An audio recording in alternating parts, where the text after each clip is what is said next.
Attention, the following video is going to totally kick ass. If you enjoy any of it and or have a large penis, please click the like button below. Enjoy. Hello everybody, TvWarder Speedy here, and a lot of people were requesting that I did a class setup video on how to ninja defuse and what the best class is for situations like being sneaky, ninja defusing, and other stuff like that. So let's get to it. The class I use is this one right here. There's so many things you can do. It's basically all up to your preference, and you can change it up every single game you want to try it, do whatever you want, but this is currently the class that I'm using. I'll go through it for you. So our primary, what you guys can do is hit X and completely get rid of your primary if you want. It doesn't even matter. If you want to run around with just a knife, that's fine. Personally, I like to have a primary on at least so I can shoot people.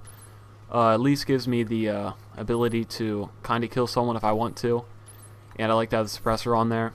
As for the secondary, I like to just get rid of it. It gives me an extra spot for a perk or something like that.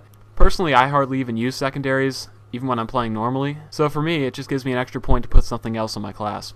Up here for perks, Ghost isn't completely necessary, but it definitely does help.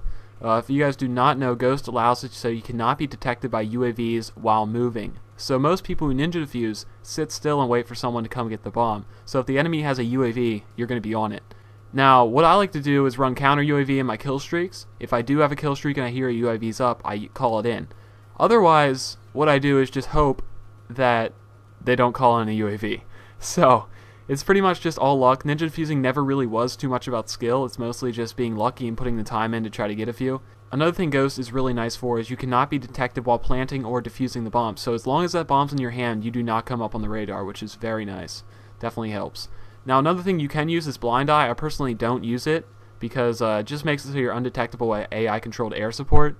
And typically in Search and Destroy there isn't too much air support. So occasionally you might get around where you're a little mad and wish you had blind eye on, but it hardly ever happens, so I usually don't like to waste a perk on it.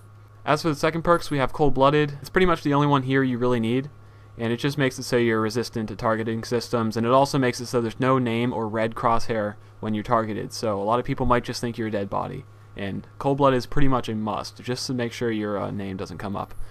As for perk 3, I use perk 3 Greed down here as my wild card. It allows me to have 2 perks, and I like to use Extreme Conditioning, and I also like to use Dead Silence. I use Extreme Conditioning so I can get to my spot faster, and Dead Silence makes it so that you move silently. It's not necessarily 100% needed, but it definitely helps. Not everyone has a headset on, they're paying 100% attention to the game, but usually I have some pretty big tryhards out there that are definitely listening in, and if you make some noises, they're going to kill you, so it's definitely nice to have these. And again, this isn't the end-all only ninja defuse class out there. There's definitely other perk combinations you can use, but personally these are the easiest ones to do it with. And then I also have the throwing knife one just because I love it. If you guys want to take away the throwing knife and take away one of these concussions, and you want to, go down here and hit perk 1 Greed, go up here and add blind eye, then boom, you have blind eye. Personally, I don't think blind eye is that necessary that you need to waste 2 points on it, and that's just my thought.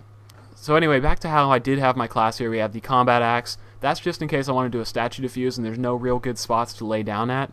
A lot of people's questions were based around how I hid. So what I do is I just use a concussion grenade and I hold it in my hand. What it does is it pretty much pushes your arms back against your body and puts your head down the slightest bit, and it makes it look like you're sort of dead, because I'll put a clip up on the screen here of me doing that, and then I'll put a clip of me on the screen YYing. If you guys don't know, YYing allows you to make your player look dead in other games, but in this game it makes you look like a flailing platypus, so you definitely don't want to do that. And the reason why I have 2 of them on here is because if I accidentally throw one, I still will have one. Now what you can do is just remove it and say you want an extra attachment here, you want a secondary, that's fine. But what I definitely don't recommend doing is putting something like a small on, because this thing will stick up off your back like crazy. So you definitely don't want to do that.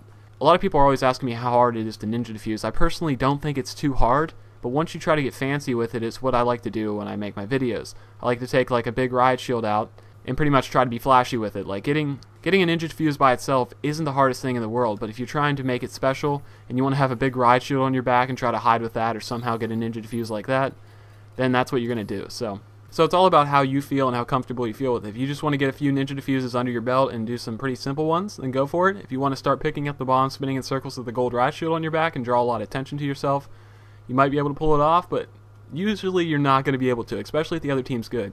Overall, ninja defusing usually comes down to how bad the enemy team is, and if you find a really bad enemy team, then you're going to have a good time.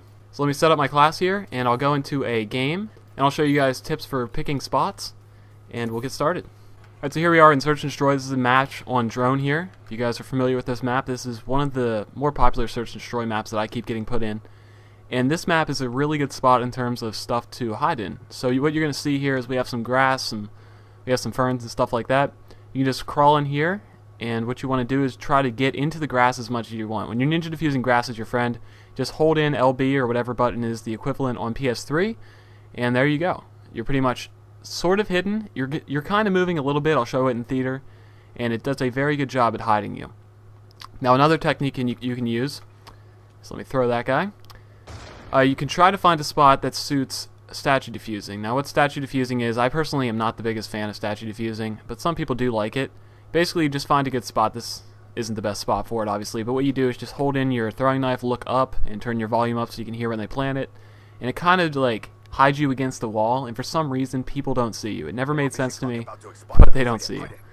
Another method you can do is YYing, and as you're going to see in theater here, I'm in that exact same spot, but this time it's not looking like I'm dead.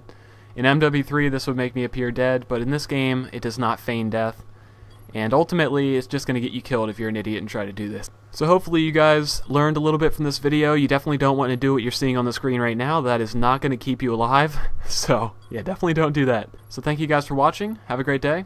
Take care, guys.